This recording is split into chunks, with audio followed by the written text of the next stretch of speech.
The RBI governor unveiled the monetary policy today for the year 2010-11.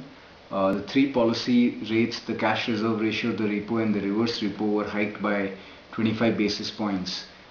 Given the fact that the RBI governor himself sounded very cautious on inflation, this was a rather dovish policy and therefore was received with much enthusiasm by the stock markets, which went up by about 0.5% today. The GDP for the year 2010-11 has been pegged at 8% and year-end inflation at 5.5%. However, the RBI governor himself mentioned that there are many uncertainties regarding inflation, and the inflation figure could go anywhere depending on the southeast monsoon and of course if commodity prices were to shoot up in case of a global recovery. Well, to discuss how does this policy affect you and I, first of all, with about 40,000 crore of extra liquidity, an increase in CRR by 25 basis points is only going to flush out about 12,500 crores. So there is ample amount of liquidity in the system, and therefore it is not going to impact interest rates. Therefore, the rate at which we earn interest on our deposits in banks is not going to change, but at the same time our EMI is also not going to go up. So it's a pretty much neutral for retail depositors.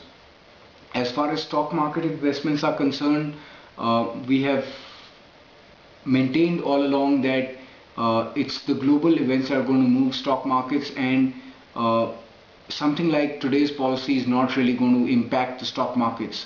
The policy was very positive for the infrastructure sector. Many measures were announced for financing of infrastructure. For example, bonds having a residual maturity of more than 7 years can now be held in the category of held to maturity and need not be marked to market. While market analysts were pretty positive about this measure, we would take it as a pinch of salt, given the fact that the banking sector does not have the ability to give long-term loans to the infrastructure sector. Even if they give a long-term loan of, let's say, about 10%, within a period of 3 years, that is, by the time that there would be only 7 years for the loan to mature, the bank would have to market to market, and therefore banks may not take this with much enthusiasm. There were other measures also announced for financing of infrastructure, such as reduction in provisioning norms for unsecured substandard assets. This policy was also good for the export sector, given the fact that currency options may be introduced very soon on the dollar. However, if interest rates shoot up, it may not be very good for exporters. On the whole, we think that the policy was good and accommodative for growth. However, the RBI does seem to be behind the curve as far as inflation is concerned. Thank you. The RBI governor unveiled the monetary policy today for the year 2010-11. The three policy rates, the cash reserve ratio, the repo and the reverse repo, were hiked by 25 basis points. Given the fact that the RBI governor himself sounded very cautious on inflation, this was a rather dovish policy and therefore was received with much enthusiasm by the stock markets, which went up by about 0.5% today.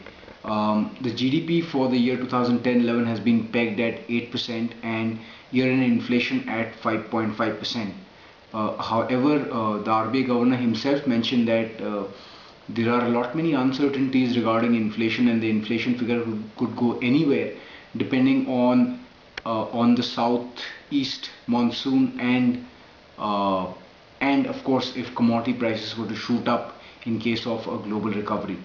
Well, to discuss how does this policy affect you and I, first of all, with about 40,000 crore of extra liquidity, an increase in CRR by 25 basis points is only going to flush out about 12,500 crores. So there is ample amount of liquidity in the system, and therefore it is not going to impact interest rates. Therefore, the rate at which we earn interest on our deposits in banks is not going to change, but at the same time our EMI is also not going to go up. So it's a pretty much neutral for retail depositors. As far as stock market investments are concerned, we have maintained all along that it's the global events that are going to move stock markets, and something like today's policy is not really going to impact the stock markets. The policy was very positive for the infrastructure sector. A lot many measures were announced for financing of infrastructure. For example, bonds having a residual maturity of more than 7 years can now be held in the category of held to maturity and need not be marked to market. While market analysts were pretty positive about this measure, we would take it as a pinch of salt, given the fact that the banking sector does not have the ability to give long-term loans to the infrastructure sector. Even if they give a long-term loan of, let's say, about 10%, within a period of 3 years, that is, by the time that there would be only 7 years for the loan to mature, the bank would have to market, and therefore banks may not take this with much enthusiasm.